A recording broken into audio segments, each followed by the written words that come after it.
All right, gang. This is the battery here. You can see it's melted and burned all the way down inside the battery. And right there. But the battery never got hot. So I don't know. The battery never like expanded, got hot or nothing. And this piece is the terminal. And as you can see, it's burned up and melted all the way down. But this the crazy part is this cable here, this end cable here runs to a distribution block that runs to the jumper ports on up under the hood, so you can dump a car or charge the battery from under the hood, and it's perfectly fine. This part here, this smaller wire, runs to a fuse box that I'm gonna show you in the back, and this is perfectly fine. So that leads me to believe that the battery was the culprit this entire time. And as you can see the date on it, 121. This battery is about 6 months old, brand new, replaced by BMW.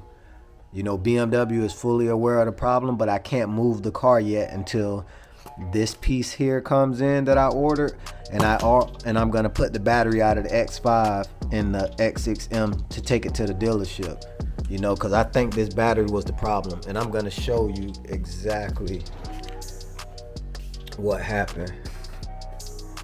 Lift this up because I gotta put a piece of rag down here so the rear hatch doesn't close and lock, because if the rear hatch closes and locks, there's no way for me to get in here, period, because there's no power to the car, and I can't jump power from the front of the car because I'm gonna show you why I can't jump power from the front of the car and how I almost got locked out of the car as well. Okay, so that long wire I showed you guys, it runs to this port here. You see this empty little spot here, and then it jumps power to here, and that goes to the front of the car. But you can see the power wire is missing now because I took it out. So even if I did put power up front, I can't jump power to the back to power the car because there's no wire there. I had to take it off because it's burned up.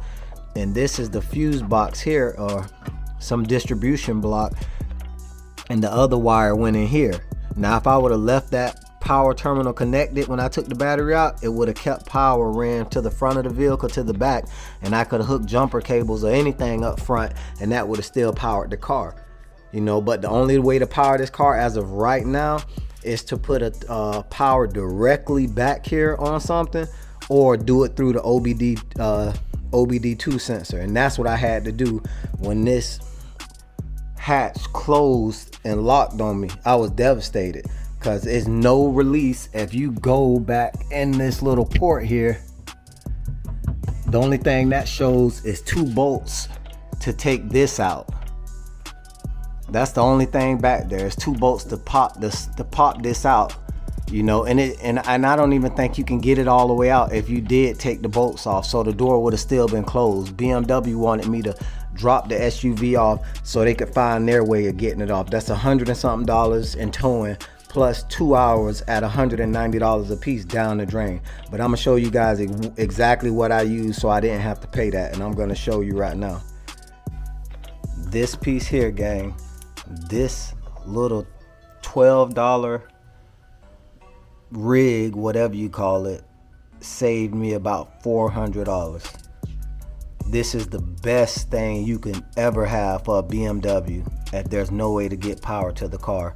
If you need to use something like pretty much in my situation, this was the best thing I could have ever had, because the car had no power whatsoever. So what I did is, you hook this up to the positive and negative on the battery, and you plug this side right up into the OBD2 sensor, and I think pin number 16 is power and pin number 4 and 5 is ground. And what that does is it uses, and I use this battery, because that's the only battery I had besides the one in the X5, but it still was working, and it wasn't swollen or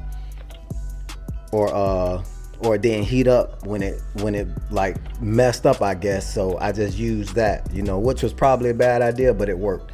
So once I plugged this up into the OBD2 sensor, it gave the car like pretty much 100% AC power, accessory power. And what you don't want to do is, like in the manual it says you don't want to have the radio on or anything like that. See, nothing's going to turn on because the car has no power, and the soft close doors doesn't work. You see the dash don't turn on when you open it or anything like that. But when you're using something like this down here, you don't want to have any lights on, radio on, anything on, or nothing, because I think it'll have like some type of adverse effect, or to give the OBD2 fuse too much amperage and it'll blow the fuse to the OBD2 port. So what I did was I put the battery on the floor, I got inside with the battery and closed the door, so when I did hook it up, no lights didn't turn on. It's just like the car was sitting on its own with a battery in it. And I didn't press the trunk pop here on the door because that would have caused an electrical signal in the car from this switch. What I did was I used the trunk pop on my key. As soon as I hit the trunk pop on the key, I hurried up and pulled the OBD2 sensor, this OBD2 port out, connected to the battery, and the door was pretty much, the rear trunk was pretty much popped. So I don't know exactly what's going on with it right now. You know, I definitely want to get to the track though. So I ordered the new wire here, the new fuse box terminal hybrid harness there, and I have another battery. So once that gets in, it's supposed to be here Wednesday, which is track day, so I probably missed that track day too, but I'm gonna add that footage in this video. So it's gonna be about a week for me, but it's gonna be a couple of seconds for you. So next thing you guys are gonna see is me putting the new wire in and new battery in and getting it over to BMW so we can find out exactly what happened to the car. Alright gang, so the new cable came in. This the old cable, and I got the old burnt battery sitting back here ready to go to BMW in the morning and all the battery hardware. But since this car has a dual battery system, the battery out of the X5 was a little too big, so I just set it down in the spot anyways, rested in there so I can get the car there. And then you know, I'm gonna get it to BMW in the morning, but I'm gonna show you guys what I did. I'm gonna move this stuff off the top of this trap door so I can show you what I did. Alright, so we got the trap door open, and as you can see, this battery is way too big because the X5 doesn't have a dual battery setup like this car has. A little battery here, a big battery here, and I guess there's some type of battery isolator box, but I just put it in anyways and set it up on that piece of towel microfiber because it was like sagging, and I didn't want this ground cable to start chafing on this isolator or whatever it is. I'm gonna just call it the isolator for now. But this is the new cable that came with the that I ordered, and it goes from the fuse box. It goes to this the positive terminal. Everything plugs in and it looks about the right length. I think it just looks like it's stretched, and it's a different color, but I mean guys, this wire here is from 2015 and this is pretty much brand new. So I know the color's gonna be a little off anyways, but it looks like it's stretched, and that's because this battery is way too big, so it's pulled kind of farther over this way because it's like an inch too big or a little over an inch too big. You know, might be somewhere around, I think 2 inches too big. So yeah, we're gonna get this thing to BMW in the morning, and so the next thing you guys see is gonna be BMW because I need to get this problem fixed. The truck almost burnt down and haven't been to the track yet, and that's because of this battery problem. This what stopped me from going to the track. So let's get on to BMW. Alright gang, it's the next morning. We headed to BMW to find out this battery problem is, let me see, if you can see right there on the dash, it's 7:17 a.m. Trying to get over here to BMW, so we're finna find out exactly why my car almost burnt down.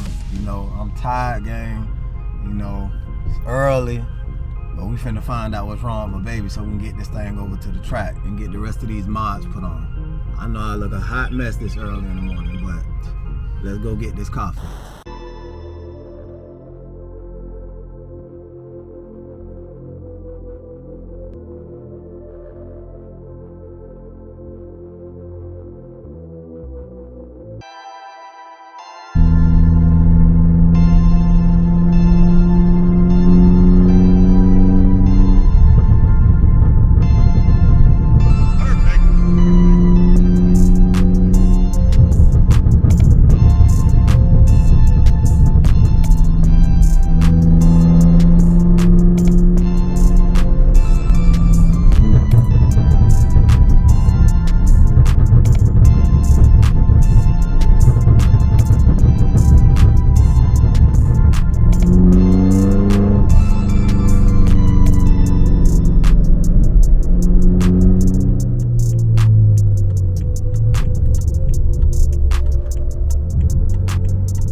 Alright, gang, so we out here at BMW of Melbourne. You know, drop my baby off, see what's going on with her. And I put all the bad stuff in the trunk so they can have a good idea about what's going on. So pretty much all the stuff in the trunk that needs to be in the trunk for them to see. I'm gonna open that up so you guys can see that.